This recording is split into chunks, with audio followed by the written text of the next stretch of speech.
Normal na eksena ngening akit larantao wapaka tutuking gadget lakwas na ring cellphone. Ating maglawe-laweng update ka ring social media.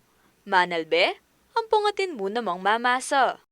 Kimpanyulong ni social media ang pong online surfing, aminado yay book owner and researcher ay Christian Cordero na mituran niyang pamamasang printed books. Sumangid na niti, masikan niya lub at tela ka ding Savage Mind Bookshop anyang 2018. Bistaman makanita manakita na taliway ning kapanintuna na, tuturing na kanong advokasya yung pamanalakad ng tindahan libro. I'm sure alam ninyo na matindi pa rin ang pangangailangan natin ng mga libro na maging accessible ang mga librong Pilipino sa ating mga kababayan. Kaya bagaman hindi siya tinitingnan bilang isang lucrative business, mas tinitingnan namin ito bilang isang passion project, isang advocacy. Antimang metong nga book enthusiast, mamagasay ang datang kanong panahon na akit na rin tao na migit yung masanting kimpa magubog kimpa nga tao o personal development in pamamasan libro. Dapat nililimitahan natin yung consumption ng social media sa ating mga kabataan. Dapat iba pa rin yung experience ng pages, ng lifting the pages kaysa sa scrolling. Halimbawa, yung attention span na lang, yung attention span na lang. Paano mo i-calibrate yung utak mo kung nagfi-Facebook ka, nagsa-social media ka, nakikita mo may pagkain, like mo. Sa next page, sa next entry, patay, malungkot ka na. So in 10 minutes, in less than a minute, mag-rewire yung utak mo mula sa gusto mong kumain, sa gusto mo nang makiramay, at susundan pa ito ng kung ano-anong mga krisis sa ating showbiz. King panakit na, matamad mamasa din Pilipino.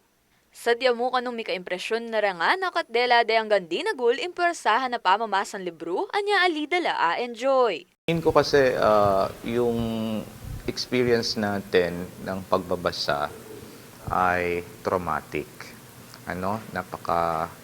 Sapilitan yung pagbabasa. Hindi natin na-enjoy yung pleasure ng reading kasi nga parang yung experience lang natin sa classroom, textbook, tapos babasahin natin si Rizal, yung Ibong Adarna, yung Florante at Laura na textbook.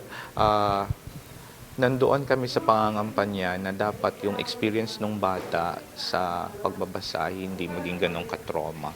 Hindi dapat reward and punishment, kundi pure magic of a certain kind of discovery na kapag na-discover mo ito, meron kang parang isang pintuang nabubuksan. At yun yung hiwaga ng libro. I think we have to introduce the magical powers of books into our lives. Para naman kimpalang ka-awardee writer ay Professor Victor Torres, at siya pa rin ang interest na rin kayo nakan kimpamamasa, inya mo kuya din karelang retention time o agad lang mamainip. Bista maneya alos manakitan ka rin sa sulat ng libro, nakanutok na nga niti. Malang ko nagbabasa talaga mga bata. Even with all the technology, cell phones, internet, and everything, there are always children or students, no? I might call them children, young adults who will really read, no, about whatever interest that they have. Well, so far napapansin ko lang naman is one, because of the social media or even the internet, the attention span gets smaller. No, yun lang naman eh. But otherwise, there are some young adults who still read talaga, who still find it quite reading. Samantala, kaya ba karang aktibidad king First International Conference on Kapampangan Cuisine and Food Tourism ing Book Fair. Mipatindayag laketi da may iyaliwang klase ng libro, na kera kalan sinulat dala din Kapampangan at di laking kulturang Kapampangan. Kaya ba karang meglapagtindang libro ing ancillary services ng Holy Angel University.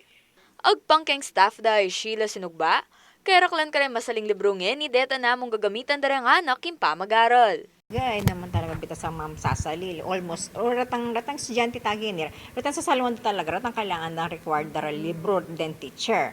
Pero deni po kasi is seasonal lang po rin. Potang mong ating events, potang ating book launch ng Sir Tanting ko, yan, kami po in charge ka rin. Pero every day, pwede ko po sa liketang kaya kaming office. Available naman po. King sumangit da banda, Mapilan ka rin estudyante, nga naman ka tutok ng kimpamamasan libro, inya mo mas burida pa mo rin ing tututok king social media. I have been reading books physically and electronically since like I was in junior high school. So it helps me kill time, escape reality, learn new things, gain secondhand experience from the books. Actually, it's social media since medyo shorten na rin yung time. Mostly yun na lang talaga yung mag-fit sa time schedule since mas madali. Meron pa rin yung actual book talaga. More on soft mode na lang. O kasi siguro mas na-entertain doon kaysa sa pagbabasa. And usually kasi pag nagbabasa ka, parang isa lang yung focus talaga ng book. Like, yung kung ano man yung ano niya. And kapag ng social media ka, scroll.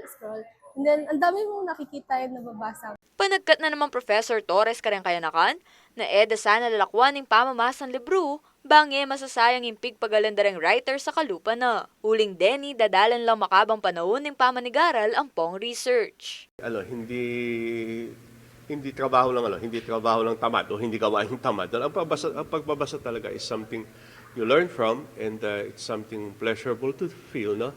And I hope that the discipline of reading and of course the trend of reading increases through the years. Kaya Jenna Lumbang Parungaw, ako po yung kakain Talasuyo, Arlen Salonga, ating pusong makabalen.